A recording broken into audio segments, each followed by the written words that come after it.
पिंडी आहे. आणखी एक महत्वाचं वैशिष्ट्य म्हणजे त्या गुहेमध्ये अजूनही जिवंत साप आहेत.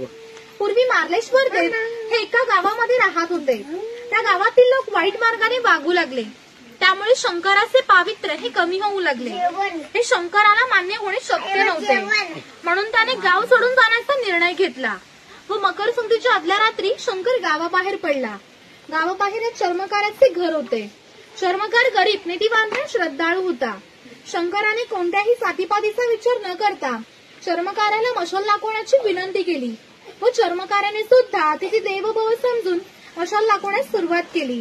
बस ज्या ठिकाणी मार्लेश्वर हे देवस्थान आहे त्या ठिकाणी आल्यावर शंकराने आपले खरे रूप प्रकट केले व चर्मकारास दर्शन दिले व त्यास सांगितले, यापुढे मी इथेच राहणार आहे.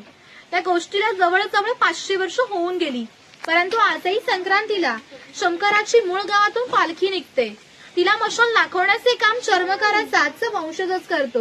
म्हणजे मार्लेश्वर हे असं देवस्थान आहे की ज्या ठिकाणी कोणताही जातीभेद मानला जात नाही.